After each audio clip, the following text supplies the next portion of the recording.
Hey everyone, this is Jonathan from Guitar Player Academy here, and today we're continuing our series of the 5 best arpeggios to know. In the last video in part 1, which I highly recommend you go and check out, we went over the major 7, the dominant 7, and the minor 7. We're continuing through those chords and we're continuing into the minor 7 flat 5, otherwise known as the half diminished, and the fully diminished arpeggios, both with roots on the 5th and 6th string. If you learn anything in this video, please like the video. It always helps the channel a lot. Make sure to subscribe if you're enjoying the content. If you don't want to miss any future parts of this series or any other series that I continue, make sure to hit the notification bell. That way you never miss a video.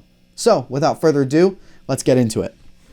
So like everything else we've been doing kind of in this arpeggio mini series, I'm going to be basing everything off of C, right? Not necessarily in the key of C, but just so you guys can see what notes are different than if you were just like look at a piano and say, oh, a C major scale is C, D, E, F, G, right? Or a C major arpeggio, C, E, G, and C minor, C, E flat, G. Oh wow, okay, I see that there's a difference between the E flat and the E there. So we're gonna continue that, right? I wanna make a really good point that I've been trying to make and show throughout the series. Patterns are everything on the guitar. That's personally how I really learned how to play. That's how I connected my entire fretboard. I just saw patterns. I don't know how or why, but it really helped me out. And I really encourage you guys, if you see or feel a pattern within your fingerings, remember it. Remember it, because your brain is going to recall those patterns faster than the theory that you learn. It's very important to learn your music theory. I'm not saying, you know, just screw the books and all that. No, you want to learn your music theory. However, just keep in mind with these patterns, because once you learn a minor 7 flat 5 arpeggio and root 5 in C, you can move it to E, you can move it to D, you could move it to G, you can move it anywhere. So just keep that in mind. So let's go over it. What makes a half diminished or minor 7 flat 5 arpeggio is the root, the flat 3rd, a new note flat 5, and then a flat 7. Minor 7 flat 5. That's kind of why I like that name for it, because it literally spells out what's in, right? If you say, well, half diminished, you know, okay, like a lot of people are gonna know what you're talking about, but for me, it's so much easier just to read minor 7 flat 5, right? Oh, I get it, got it. So let's go over the fingerings here. Again, our root, as it's been throughout the series, is on the 3rd fret, A string. So we have root, minor 3rd, 3, 6, A string, C, E flat. Here's our flat 5, G flat. Right? So fingering 1, 4, 2, C, E flat, G flat. Here's our flat 7, which we already know from our dominant 7 or minor 7. B flat.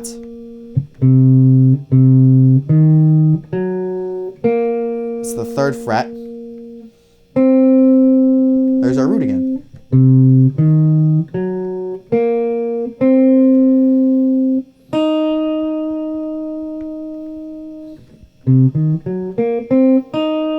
That's our minor 3rd and E flat once again. So C, E flat.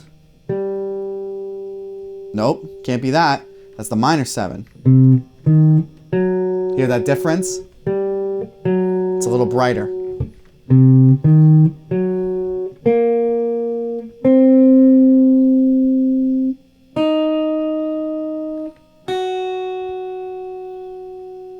That's our flat 5. You'll see I go out of position. You just got to grab it, right? C, E flat, G flat, B flat, flat 7, C, E flat, stretch that index back to the 2nd fret, E string, or G flat. And if you really want to, you can go for that flat 7. Unnecessary, I think it's quite the ways to go.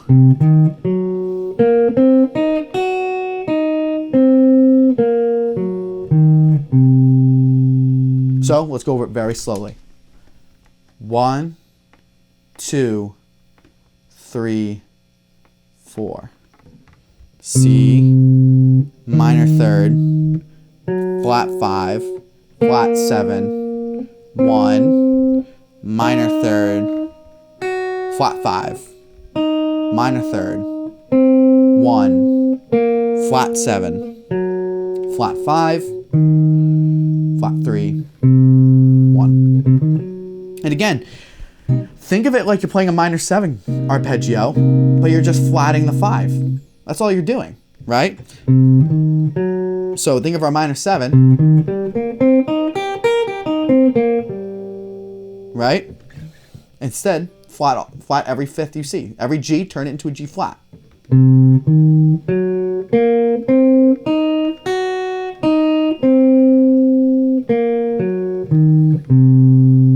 One, 4, 2, 1, 3. We have our 2 again. 1, but on the 2nd fret.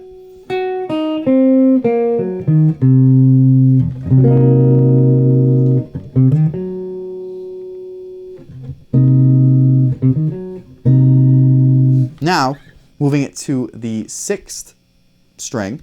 Remember, patterns, right? So everything we learned here, this 1, 4, 2, 1, 3. Guess what? 1, 4, 2, 1, 3. Whew.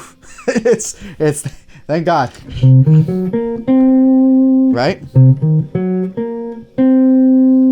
Here's the difference though. Remember in the minor 7 arpeggio, we went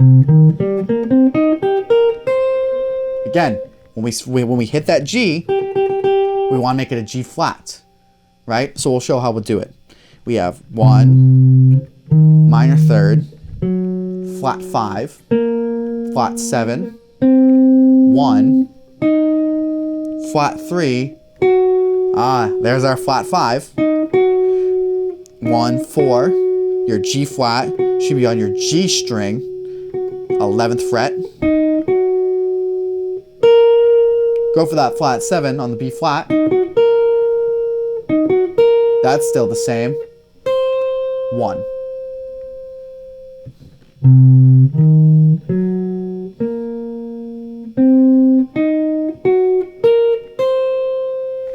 Very slowly now. I'll say it out loud. 1, 2, 3, 4. E flat, G flat, B flat, 1, flat 3, flat 5, flat 7, 1.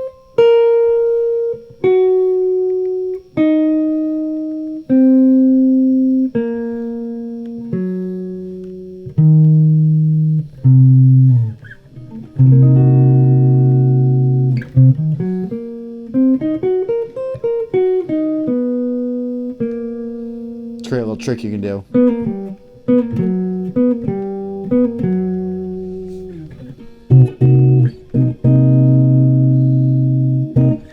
So that's your minor 7 flat 5 or half diminished. Now, how we make that fully diminished is we just change one note. Like we talked about during the chords videos, the top 5 chords to know, chord voicings to know.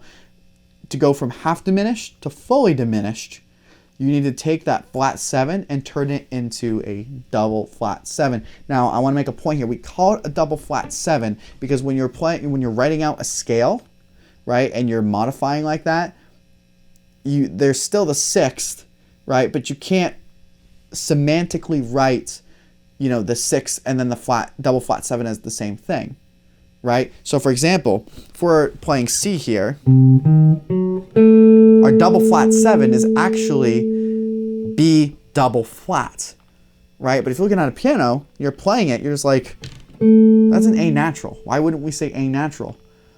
Well, if you're looking at a scale here, a minor scale, A flat and A are already taken, depending if you're playing like, C Dorian or or C Aeolian, but they're already taken name-wise.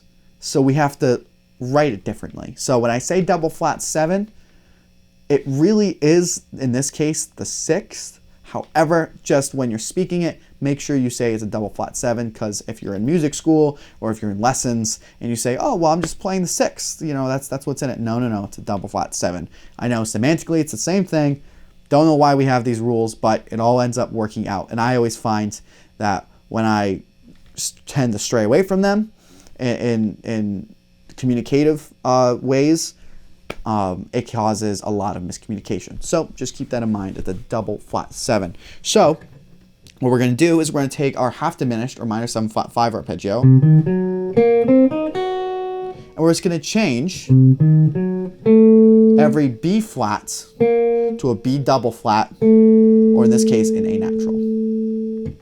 So we have C, E flat, G flat, B double flat, there's our root again, there's our flat 3rd,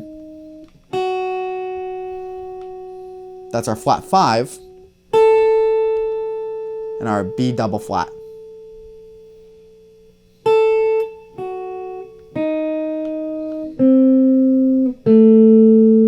I know it's kind of a squirrely fingering here, so we'll break it down by fingering here. We have 1, 4, 2, slide down to the 2nd fret, 1, 4, 3, 1, 4.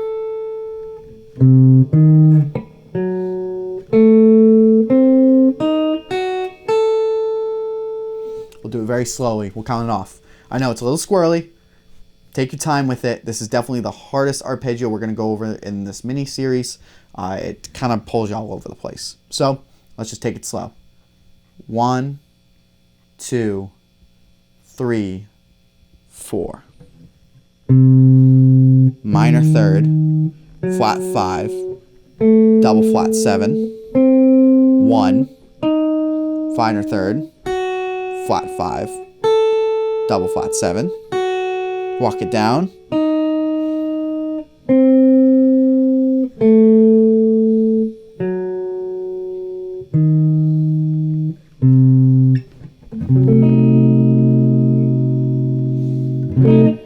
it's weird. Now, again, this pattern carries over to the 6th string, right? We have 1, flat 3, 1, 4, 2. See that? Yep. We still have to go back. Grab that A natural. 1, 4, 2, slide back. Still 1, 4. 1, 4, 2, slide back. 1, 4. Right? We have a minor 3rd. We have a flat 5. Here's the difference. Double flat 7, B double flat. Very slowly. That 2nd octave there. That's octave 1. I'm back on the 8th fret. G string for that minor 3rd. That's our flat 5 fingering that we already know. G flat. Instead of playing a B flat, or B double flat, that's on the 10th fret, B string. And then we have our octave. Very slowly, we're going to go through it again. Ready? 1, 2, 3, 4. Root, minor 3rd, flat 5, double flat 7, 1, minor 3rd, flat 5, double flat 7, 1, double flat 7, flat 5, minor 3rd, root, double flat 7, flat 5, minor 3rd. I know, it's definitely, like I've said, the weirdest one. Quite frankly, I don't really find myself playing it super, super often, but it's one of those things where when you see it in a chart, you're going to want to know how to play it. So with that being said, that's our minor 7 flat 5 / half diminished and fully diminished arpeggios. I highly, highly, highly recommend you guys go through with a metronome, very slowly work it up so you can fly up and down the fretboard. The faster and the better you know these arpeggios, the more fluently you can incorporate them into your soloing, which is really what we want to do. When we hear something, we don't want to be prohibited by our technical facility. We want to be able to play it, hear it, and play it directly, right? One consistent unit. So with that being said, I hope you guys enjoyed the video. If you guys learned something, please like the video. Feel free to go back, review part 1 to make sure that you guys don't forget those arpeggios as well. Make sure to subscribe to the channel and to hit that notification bell. And remember, keep shedding and keep coming back because we want to make you the best guitar player that you can be.